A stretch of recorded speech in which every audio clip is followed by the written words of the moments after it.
you and I are going to have a chat about motor shows. On my phone, I have a list of motor shows, most of which I have been to in the past, and their dates. What I'm going to do is I'm just going to run you through these motor shows, tell you what I think of them, whether you should go, whether you shouldn't, and I will also put all the details, so all the websites and everything for these motor shows in the description below, so you can go do your own research and thank me later. So the most obvious one, which is actually the next one coming up, is Geneva, which is probably the biggest motor show of the year in my opinion. That is from the 3rd to the 15th of March. It's your stereotypical motor show really, really big room, central Geneva, so if you get off the airport, I remember that you can basically go straight from the airport into the motor show, which is really cool. It is huge though, so you want at least 2 days, I would say, to look around. I mean, you can probably, in 2 days is enough. In 1 day you could probably do the whole thing, but you wouldn't be able to see everything in detail, so if you really want to have time to snoop around all the cars and see all the details, you're really going to need 2 days for the Geneva Motor Show. Press days are hard to get into, but they're much quieter, so if you have the opportunity of going during press days, that would be fantastic, and if you can't, then go during the public days, but they are also really busy during those days, so try to get in there early when there aren't that many people, spend the whole day and be the last person to leave. And I will be there, so I might be able to see you if you go there. I'm not entirely sure of the dates yet, I still need to book it, a bit late, but I will be definitely going.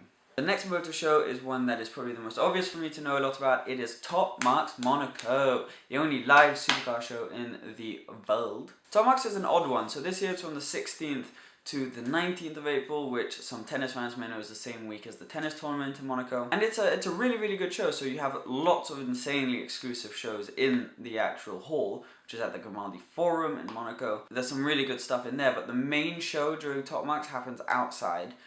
So there's lots of test drives going on, so there's a test drive pit and you actually get to see the cars starting up or driving around, and also it's incredible for car spotting, so there are so many people who bring their cars out. I remember last year we got 2 LaFerraris I think, and it's really, really worth just walking around the streets around Top Marks while you're there, because you'll definitely see some cool cars. Grimaldi Forum is down by the beach.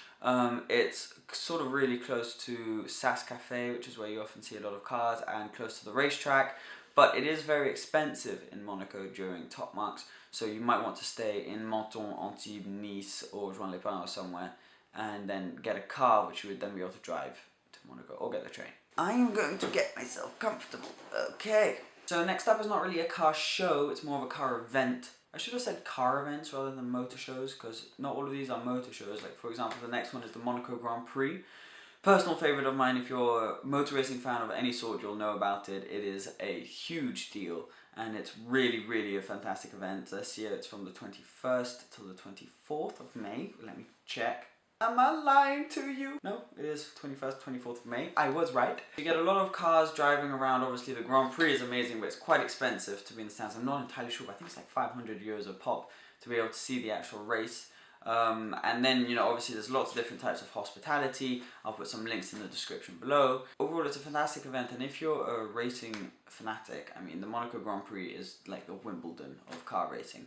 So you should really get in and see that, and I would advise you, actually, if you can, to come for the 4 days, so the Thursday, the Friday, the Saturday and the Sunday, and you get to see the qualies and the racing, because it's really worth to sort of really soak up the atmosphere while you're here, and then it gives you more time to sort of get your bearings around Monaco and see where you can go spotting, for example, on the Friday, Saturday and Sunday nights. Next up is the legendary Mille Miglia race from the 14th till the 17th of May in Italy. 1,000-mile, not race, but drive around Italy with some fantastic cars, some old cars, so there's usually a Bentley Tour going on. There's a bunch of Ferraris, the classic Ferrari Tour, and it's really, really, really worth seeing, and there's many ways you can see that. If you're lucky enough to take part, then that's fantastic. But if you can't, which most people can't, is you try to follow them and then maybe leave before, or plan it so that you get to places like little towns before the cars arrive, so that you can then just sort of sit down on the side of the road with a little picnic and watch all the cars drive by, because it's well worth seeing all the cars that are going on that. Goodwood Festival of Speed, which brings old cars and new cars together. So there you can see a bunch of new cars. So I remember that was the first time I properly saw the Jaguar Project 7, or cars such as that. English cars mostly get debuted there, but you get to see them racing up and down the hill climb, well, up the hill climb, and you get to see some old cars thrashing as well, and it's really worth going. It's a good event, sort of more low-key than most of these big events, so you can sort of go there whenever you want. It's a bit in the middle of the boonies, but you'll manage to find it. They also have some cool, I remember when I went there, they had like these cool planes flying over, and it's just overall a really nice event. And that is from, let me check, 25th to 28th of June, that is. Next up was the Monterey Car Week. So some of you may have seen on my vlog channel, which will be linked here, that I actually went to the Monterey Car Week this time for the first time, and it went not great because we basically didn't see any of the events, got completely lost and didn't do it right, went the wrong days. And the Monterey Car Week can be amazing, but you can go horribly wrong, and unluckily for me it went horribly wrong the first time. So I'm going to be going back this year to try and fix that. But the Monterey Car Week, I was sort of blown away by how extreme the quality of the cars that were there was. So, you know, in one night we just saw Mirage GT, Venom GT, lots of old classics, PPI Razor GTR Spider, we saw an F40, you know, we just saw lots of incredible cars.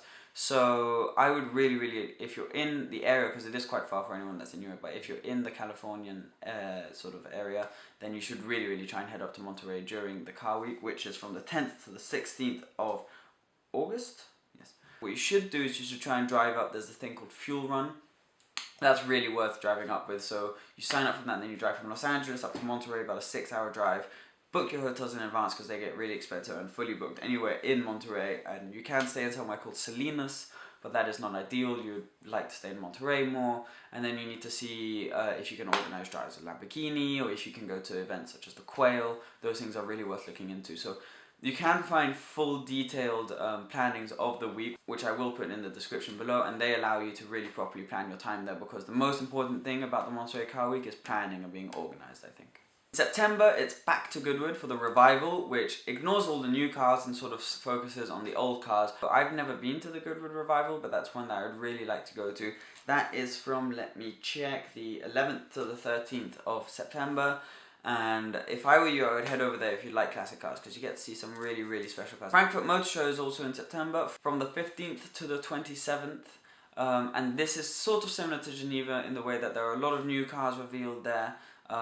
Big motor show. Press days are obviously the best to go, but if you can't go during the public days. Book your hotels in advance because lots of people go, and it's just a big scaled motor show like you see in all the magazines. There we go, there's something for all of you. There are tuner cars, classic cars, new cars, there's everything there.